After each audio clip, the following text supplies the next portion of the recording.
स्वर। एक होते हैं स्वर और एक होते हैं व्यंजन। क्या होते हैं? स्वर। स्वर मैंने अभी बताया, स्वर कहाँ से लेकर कहाँ तक होते हैं? मात्राएं होती हैं क्या, जो भी होते हैं वो सब क्या कहलाते हैं? स्वर। और क से लेकर ज्ञ तक क्या कहलाते हैं? व्यंजन भी कई प्रकार के होते हैं, ऐसे ही स्वर कई प्रकार के होते हैं। पहले ये याद कर लो कि स्वर जो है, एक स्वर कितने होते हैं? 11, है ना। अब एक और है, देखो ये स्वर है। अब स्वर के प्रकार देखो, पहले क्या है? स्वर।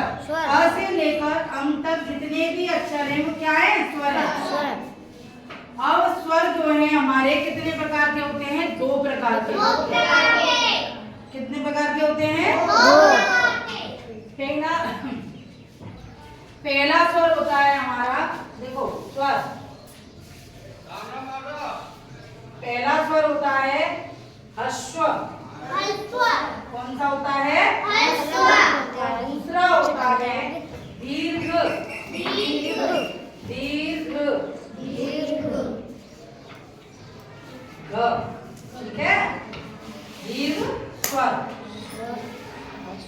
अब जाता अब ये पता करो, कैसे पता करोगे कि कौन सा स्वर ह्रस्व स्वर है और कौन सा दीर्घ स्वर है? कैसे पता करोगे?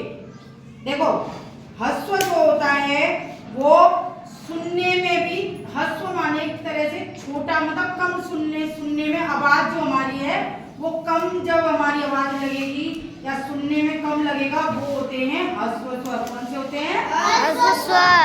और दीर्घ कौन से होते हैं? जिनमें ध्वनि या आवाज तेज सुनाई देगी।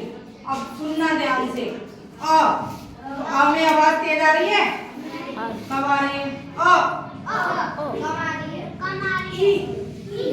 हमारी तेज आ रही है? ओ कम। ऋषि, ऋषि ऋषि होता है वो भी क्या, कौन सा स्वर होता है? स्वर होता है। कौन सा स्वर होता है? ह्रस्व स्वर। ओ ह्रस्व स्वर हमारे होते हैं 4। कितने होते हैं? 4। बोलो है ना, उ और ऋषि। ठीक है। अब इन्हें सुनने में कम आवाज लगानी पड़ रही है ना,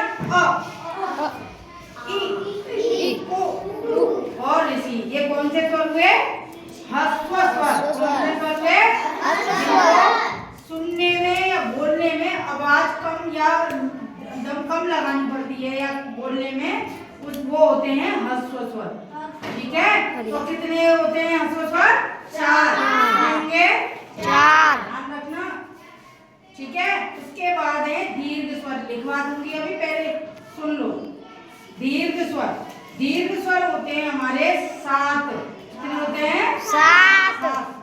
तो जिसमें आवाज ज्यादा लगानी पड़ेगी। अब सोचो दिमाग से क्या होंगे, बताओ।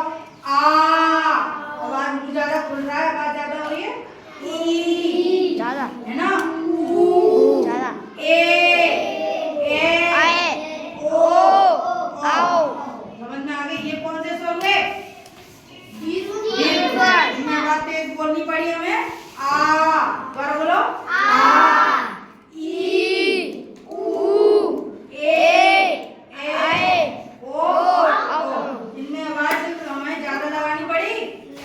लगानी पड़ी ना। कौन से स्वर हुए? दीर्घ स्वर।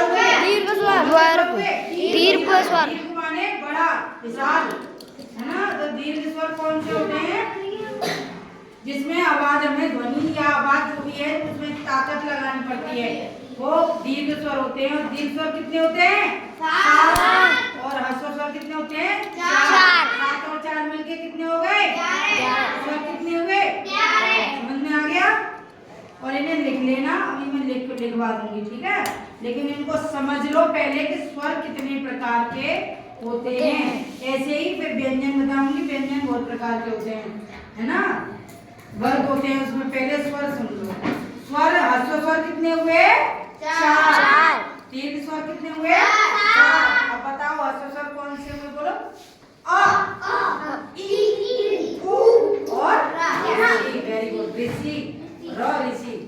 ठीक है, ये हो गए 4। और दीर्घ स्वर कौन से हो गए? आ, ई, उ, ए, ओ। कितने हो गए? तीनों में गिनो, चलो ठीक है, अभी बोलती हूँ। अ, ई, उ, ऋषि। कितने हुए? 4। याद रखना। आता काय उठा रही है प्रियंका? 4। 4। फिर दूसरा स्वर कौन सा हुआ? वो दीर्घ स्वर कौन सा हुआ? दीर्घ स्वर। तो दीर्घ स्वर में गिनना उंगलियों में, देखो। आ, आ, ई, उ, ए, ओ। हाँ, ए सॉरी, ए दो ए हो गए, ए, ओ, आओ। कितने हो गए? 7। 7। तो 7 और 4 12। 7 और 4 कितने हुए? 15 हो गए। सोच के बोल बोल। 7 और 4 11। तो स्वर कितने हुए? 11। स्वर कितने हुए? 11। स्वर हमेशा कितने हुए? 11। ठीक है, अब इन्हीं को कर लो, बार बार इनको पक्के करते रहना। छुट्टियां होंगी ना, उनमें इन्हें मैं फिर पूछूंगी कि स्वर कितने प्रकार के होते हैं। जिसमें आवाज ज्यादा लगानी पड़े उसे कौन से स्वर कहेंगे? दीर्घ स्वर। और जिसमें बोलने में ताकत है, ह्रस्व स्वर। ठीक है, ह्रस्व माने मतलब छोटी तरह से, और दीर्घ माने बड़ा।